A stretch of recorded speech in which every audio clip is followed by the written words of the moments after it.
మీరు పటేలు, నెహ్రూ ఇద్దరి గురించి మాట్లాడుతున్నారు.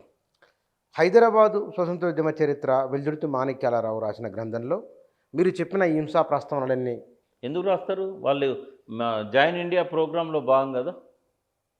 కాంగ్రెస్ ఎవరు? వాళ్ళే కదా. వాళ్ళు చేసిన అరాచకాల గురించి వాళ్ళు రాస్తారా? సుందర్లాల్ కమిటీ రిపోర్టును నెహ్రూ ఎందుకు తొక్కిపెట్టిండు? ఆయన వేసిన కమిటీ కాదా అది? అధికారిక కమిటీ కదా. తొక్కిపెట్టారు కదా. ఇందిరాగాంధీ తొక్కిపెట్టింది, రాజీవ్ గాంధీ తొక్కిపెట్టిండు. అమెరికా కొన్ని రాష్ట్రాల కలయిక, బిస్మార్క్ జర్మనీ ఏకీకరణ వారందరూ స్వాగతించినప్పుడు మీలాంటి మేధావులు సెప్టెంబర్ 17 పైన భిన్న కోణాలను ఎందుకు ఆవిష్కరిస్తున్నారు? నెహ్రూను పటేల్ను ఎందుకు మీరు దోషిగా నిలబెట్టే ప్రయత్నం చేస్తున్నారు? చారిత్రక, సామాజిక, ఆర్థిక కారణాలేమిటి? ఇప్పుడు సమాజం పట్ల ప్రేమ, ప్రజల పట్ల మమకారం ఉన్నవాడు చరిత్ర విధ్వంసాన్ని ఒప్పుకోడు, సంస్కృతి విధ్వంసాన్ని అసలే ఒప్పుకోడు. తల్లి మీద అత్యాచారం చేస్తే కొడుకు క్షమిస్తాడేమో, కానీ చరిత్రను, సంస్కృతిని వక్రీకరిస్తే, కొంచెమని ఇంగిత జ్ఞానం ఈ మెదడులో ఉంటే వాడు క్షమించరాదు.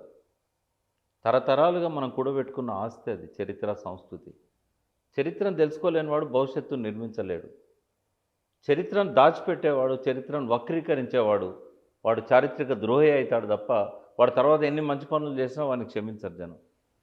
అంటే కాంగ్రెస్ క్షమించాలని మీ ఉద్దేశమా? అప్పటి పాలకులు, అప్పటి కాంగ్రెసు, అప్పటి నాయకులు అదేమన్నా సిడబ్ల్యూసీలో తీసుకున్న నిర్ణయమా? కాంగ్రెస్ పార్టీ మొత్తానికి కూడా ఆపాదించడానికి లేదు. కానీ ఆ రోజు ప్రధానమంత్రి కాంగ్రెస్ పార్టీ, ఆ రోజు హోమ్ మినిస్టర్ కాంగ్రెస్ పార్టీ, ఆ రోజు గవర్నర్ చక్రవర్తులు రాజగోపాలాచారి కాంగ్రెస్ పార్టీ. స్వాతంత్రం తెచ్చిండనే కృతజ్ఞత భారతదేశ ప్రజలకు ఉంటుండొచ్చు, మాకు కూడా ఉంటుంది.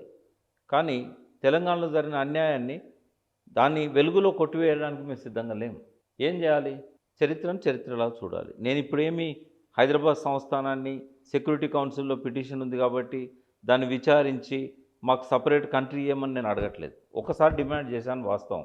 కేసీఆర్ గారి ప్రాణాలకు ఇబ్బంది ఏర్పడ్డప్పుడు, ఆయన నిమ్స్లో నిరాహార దీక్ష చేస్తున్నప్పుడు, డేట్ కూడా గుర్తుంది, డిసెంబర్ 7వ తేదీన ఆయన చూడడానికి పోయినప్పుడు, ఇంకా ఆయన బతికే పరిస్థితి ఉండకపోవచ్చు అని అనుకున్నప్పుడు, కేసీఆర్ గారి ప్రాణాలకు ఏమైనా హాని జరిగినట్టయితే, అప్పుడు నేను టీఆర్ఎస్ కాదు, రిజైన్ చేశాను, విమోచన సమితి పెట్టుకున్న దిలీప్తో కలిసి, బెల్లా నాయక్తో కలిసి. కేసీఆర్ ప్రాణాలకు ఏమైనా హాని జరిగినట్టయితే మా డిమాండ్స్ మారిపోతాయి. నేను కేసీఆర్ గారిని చూసి మెట్లు దిగి మీడియా ముందుకు వచ్చేదాకా కూడా నా మైండ్లో ఆ థాట్ లేదు. ప్రకృతి నాతో పలికించింది. ఒకవేళ కనుక ఆయన ప్రాణాలు ఏమైనా అయినట్టయితే మా డిమాండ్లు మారిపోతాయి. మాది న్యాయపరమైన డిమాండ్ ఒకటి పెండింగ్ ఉంది. ఈ తెలంగాణ హైదరాబాద్ సంస్థానం మీద భారతదేశం దురాక్రమణ చేసింది. ఈ భారతదేశం ఈ ప్రాంతానికి గ్యారెంటీ ఇవ్వలేనప్పుడు, ఈ రాజ్యాంగం మాకు రక్షణ ఇవ్వలేకపోయినప్పుడు, మా వనరుల దోపిడీని ఆపలేకపోయినప్పుడు, ఆర్టికల్ 3 ప్రకారం మేము పోరాడుతుంటే రాజ్యాంగంలో ఉన్న ఆర్టికల్ 3ని అమలు చేయలేనప్పుడు, మా నాయకుడి ప్రాణాలు తీయడానికి సిద్ధమైనప్పుడు ఇంక ఈ దేశంలో ఉండాల్సిన అవసరం లేదు, మా డిమాండ్ మారిపోతుంది, ప్రత్యేక తెలంగాణ అడగం, ప్రత్యేక తెలంగాణ దేశం అడుగుతామని చెప్పి గర్జించాను ఆ రోజు. లగడపాటి దాన్ని పార్లమెంట్లో కరపత్రాలు కొట్టించి దేశద్రోహి అరెస్ట్ చేయమని చెప్పాడు. ఆ డిమాండ్, దాని ఇంపాక్ట్ కనబడ్డది. 48 గంటల లోపల సోనియా గాంధీ వెనక్కి తగ్గి తెలంగాణ ఇవ్వడానికి సిద్ధమైంది. అంటే ఆ ఒక్క డిమాండ్ అని నేను అన్నాను. కేసీఆర్ గారి ప్రాణాలు కాపాడాలనే ఒక తెలంగాణ న్యాయపరమైన డిమాండ్ మనం యూపీఏలో పెట్టి ఇవ్వలేకపోయినాం అనే దాంతో ఆమె చేయగలిగింది. ఎంతోమంది యువకులు అప్పటికే ఆత్మార్పణ చేసుకున్నారు. మీరు మాట్లాడిన ఒక మాట, కాంగ్రెస్ చేసిన వీటి కారణంగా మీరు కాంగ్రెస్ పార్టీలో జాయిన్ అవ్వలేదు. ఎస్. కానీ భారత కమ్యూనిస్ట్ పార్టీ, మార్క్సిస్ట్ అంటే ఆనాడున్న ఉమ్మడి కమ్యూనిస్ట్ పార్టీ, వాళ్ళు కాంగ్రెస్తో పొత్తులు పెట్టుకున్నారు. అంటే తర్వాత కాలంలో పరిణామాలు భిన్నంగా ఉంటాయి. నేను అనేది చరిత్రను ఆ పరిమితమైన కాలంలో 1948 సెప్టెంబర్ 13 నుంచి జనవరి 26, 1950 వరకు మాత్రమే నేను మాట్లాడుతాను. ఆ పీరియడ్లో జరిగిన చరిత్రను వక్రీకరించే హక్కు ఎవరికి లేదు అంటున్నా. ఏమేమి వక్రీకరించిందో చెప్తాను. నంబర్ 1 ఏంటంటే, అది పోలీస్ యాక్షన్ కాదు, అది మిలిటరీ యాక్షన్. యథాతథ ఉడంబడిక అమల్లో ఉన్నప్పుడు నిజాం వైలేట్ చేసినా కూడా ఎందుకు వైలేట్ చేస్తున్నావు అని పిలిచి నిలదీసే బదులు సైన్యాలను నడిపించడం అనేది కరెక్ట్ కాదు. అప్పటికి ఒక డైలాగ్ నడుస్తూ ఉంది. లార్డ్ మౌంట్ బాటన్ కూడా ఉన్నాడు. ఆయన ఆధ్వర్యంలోనే యథాతథ ఒడంబడిక జరిగింది. మరి చర్చలకు ఆస్కారం ఉండగా ప్రజాస్వామిక పద్ధతిలో నిజాంతో డీల్ చేయకుండా నిజాం చేసింది మంచిదని నేను చెప్పాను. వందే మాత్రం సోదరులు ఇచ్చిన రిపోర్ట్ నేను సమర్థిస్తాను. నిజాం చేసింది తప్పని చెప్తాను. సిడ్నీ కాటన్ ద్వారా ఆయుధాలు తెప్పేయడం తప్పని చెప్తాను. ఆ అభద్రతా భావానికి కారణం ఏందో నిజాంని పిలిచి అడిగారా మీరు? ఒక ఒప్పందం సామరస్యంగా చేసుకున్నప్పుడు ఇంకా కాలపరిమితి ముగిసిపోకముందు సామరస్యంగా చేసుకున్న భారతదేశం అన్ని సంస్థానాలు విలీనమైనప్పుడు ఇక్కడ మధ్యలో ఆయన మాత్రం స్వతంత్ర దేశంగా ఎట్లా ఉండడానికి వీలు లేదు కదా? ఎందుకు లేదు? ఒక ప్రమాదం కదా ఒక దేశానికి ఇంత విశాల ప్రయోజనాలకు. మనకు విదేశాల గురించి తెలియదు కూర్చున్న. పక్కనే సౌత్ ఆఫ్రికా ఉంది. ఇక్కడ నుంచి ఒక 8 గంటలు ప్రయాణం చేస్తే సౌత్ ఆఫ్రికా వస్తుంది. సౌత్ ఆఫ్రికాలో ఫ్రీ స్టేట్ అని ఒక స్టేట్, 9 స్టేట్లలో ఫ్రీ స్టేట్ అని ఒక స్టేట్. ఫ్రీ స్టేట్ దానికి నేను అడ్వైజర్ కూడా పోయాను. ఆ ఫ్రీ స్టేట్ వాటర్ అడ్వైజర్గా. అయితే ఫ్రీ స్టేట్లో ఒక స్టేట్లో మధ్యలో ఒక దేశం ఉంది, లెస్సతో. దాని పేరు లెస్సతో. అట్లే ఇంకొక నార్త్ వెస్ట్ ప్రొవిన్స్ అని ఇంకొక స్టేట్ ఉంది. ఆ స్టేట్లో ఇంకో దేశం ఉంది. అంటే ఈ స్టేట్స్ అనేటి, అంటే స్టేట్ కాదు కంట్రీ ఉంది. అంటే ఒక దేశంలో అంతర్భాగంగా ఇంకొక దేశం ఉండడం అనేది కొత్త ఏం కాదు, చాలా ఉన్నాయి అట్లా. అయితే నేను అట్లా ఉండాలని కూడా అనుకోవట్లేదు. నేనేమనుకున్నా అంటే చరిత్రను వక్రీకరించిన అనే దానికే పరిమితం అవుతా. ఇవాళ నేను భారతదేశం నుంచి తెలంగాణ విడిపోవాలనట్లేదు. 1950లో రాజ్యాంగంలో భాగమైన తర్వాత నేనేం మాట్లాడినా నేను రాజ్యాంగ ద్రోహిని అవుతా. కాబట్టి అంతకంటే ముందు జరిగిన చరిత్రను వక్రీకరించే హక్కు ఎవరికి లేదని చెప్పి రాజ్యాంగాన్ని కట్టుబడి మాట్లాడుతున్నారు. రాజ్యాంగాన్ని కట్టుబడి ఆనాడు జరిగిన చారిత్రక ద్రోహాన్ని ఉన్నది ఉన్నట్లుగా ఎవరికి ఫేవర్ చేసే ఆలోచనతో కాదు. సర్దార్ పటేల్ అంటే నాకేం కోపం లేదు ఈ ఒక్క అంశంలో తప్ప. ఎందుకంటే 565 సంస్థానాల్లో 564 సంస్థానాలను ఆయన విలీనం చేయడం అనేది చరిత్ర ఉన్నంతకాలం సర్దార్ పటేల్ను అజరామరంగా ఆయన చరిత్రను ఉంచుతుంది. ఆయనకు నేను వ్యతిరేకి కానే కాదు. ఆయన చేసిన ఎఫర్ట్ అనేది అద్భుతం. కానీ హైదరాబాద్ విషయంలో మాత్రమే జరిగింది. విధిలేని పరిస్థితి లేకుండే, తొందరపాటు చర్య అది. నెహ్రూ కూడా చాలాసార్లు ఆయనకు చెప్పిండు, నేను శాశ్వతంగా ఐక్యరాజ్య సమితి ముందు ఒక ద్రోహిగా నిలబడాల్సి వస్తుంది అని చెప్పాడు. అయినా కూడా పటేల్ వినలేదు. ఆయన చైనాలో జరిగిన విప్లవాన్ని చూసి అక్కడ మావో రాజ్యాధికార దిశగా దగ్గరికి వస్తున్నాడు. ఇక్కడ పోలీస్ యాక్షన్ జరిగిన కొద్ది రోజుల్లోనే అక్టోబర్ రెవల్యూషన్ 1949 అక్కడ విజయవంతమైంది. భారతదేశంలో కూడా చైనాకు ఏనాన్ ఎట్లనో, ఏనాన్ అనేది మొట్టమొదటి విముక్తి ప్రాంతం. ఇక్కడ అలాంటి విముక్తి ప్రాంతంగా తెలంగాణ ఉంటుంది. ఇంకా ఒక మాట చెప్పాలంటే రజాకార్లను చూసి కాదు, నిజాంను దించాలని కాదు, ఇక్కడ కమ్యూనిస్టులను లేకుండా చేయడానికి సర్దార్ పటేల్ చేసిన కథ అది. హోమ్ మినిస్టర్ ఎందుకు అంత గొప్ప ఆయనకు? చైనా విముక్తి పొందడానికి మొట్టమొదటి కేంద్రం ఎనాన్. అయితే కమ్యూనిస్టులు అప్పటికే అన్నారు భారతదేశంలో తెలంగాణ మరో ఎనాన్ కాబోతుంది అని. అంటే భారతదేశంలో ఇంకో దేశం ఉండడానికి తప్పు పట్టలే పటేల్. భారతదేశంలో ఒక కమ్యూనిస్టు స్థావరం ఏర్పడుతుంది అనే దాన్ని ఒక విముక్తి ప్రాంతం ఏర్పడుతుంది అని చెప్పి దాన్ని తప్పుపట్టాడు. నిజాం కమ్యూనిస్టులను అణచివేయలేకపోయాడు. కమ్యూనిస్టుల బలం ముందు నిజాం చాలా చిన్నోడు. సర్దార్ పటేల్ చేసిన పనే కమ్యూనిస్టులు చేస్తే అంతకు 1 year ముందే ఇక్కడ కమ్యూనిస్టు రాజ్యం వచ్చేది.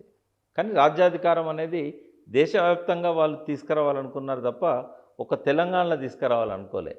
కమ్యూనిస్టుల సైన్యం ముందట రజాకారులు కానీ నిజాం సైన్యం కానీ శక్తి లేనిది. సంఖ్యాపరంగా ఎక్కువ ఉండొచ్చు కానీ శక్తి లేనిది. సెప్టెంబర్ 12 నాడే నిజాం ఏం చేసిండంటే, అదే రోజు జిన్నా చనిపోతాడు పాకిస్తాన్లో. అయితే అప్పటి వరకు భారత ప్రభుత్వానికి ఒక భయం ఉండే, జిన్నా ఏమన్నా అక్కడి నుంచి నిజాంకు సపోర్ట్ చేస్తాడేమో అని. ఓ పక్క ఆయన చనిపోయాడు అదే రోజు. ఇంకో పక్కన రాజేందర్ సింగ్ ఎవరైతే సైన్యాధిపతి ఉన్నాడో అతన్ని సర్దార్ పటేల్ ఆదేశించాడు 4 దిక్కుల చుట్టుముట్టండి అని. ఒకరోజు ముందే నిజాం ఏం చేసిండంటే ఒక మంత్రిని పాకిస్తాన్ ద్వారా ఐక్యరాజ్య సమితి సెక్యూరిటీ కౌన్సిల్ పంపించి పిటిషన్ దాఖలు చేయించాడు. యథాతథ ఒడంబడిక పూర్తి కాకముందే మా దేశం మీద ఆక్రమణ కోసం సైన్యాలను పంపిస్తున్నారు అని చెప్పి. అంటే ఇది ఈ నేపథ్యంలో ఆ 5 రోజులలో వాళ్ళు వచ్చి ఊచకోత కోసారు. రజాకార్ల దాన్ని నేనేం సపోర్ట్ చేయ, బట్ రజాకార్ల కంటే 5 రెట్లు ఎక్కువగా దుర్మార్గాలు జరిగినాయి.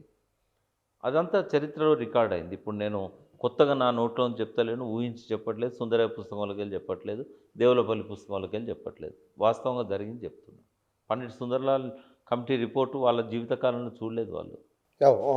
సుందరయ్య చూడలేదు, దేవులపల్లి చూడలేదు. కానీ అనుభవాల ద్వారా ఏం రాశారంటే సైన్యం అరాచకాల గురించి రాశారు వాళ్ళు. దానికి సాక్ష్యం ఎవరు అంటే నెహ్రూ నియమించిన సుందర్లాల్ కమిటీ. ఆ తర్వాత కాలంలో ఆ రిపోర్ట్ మీరు చదివిన మొత్తం నెట్లో ఉంది. నేను చాలాసార్లు చదివాను. అందుబాటులో ఉంది అది? అందుబాటులో ఉంది. అంటే ఆర్టీఐ ద్వారా తీసుకున్నాడు కదా ఓఐసి.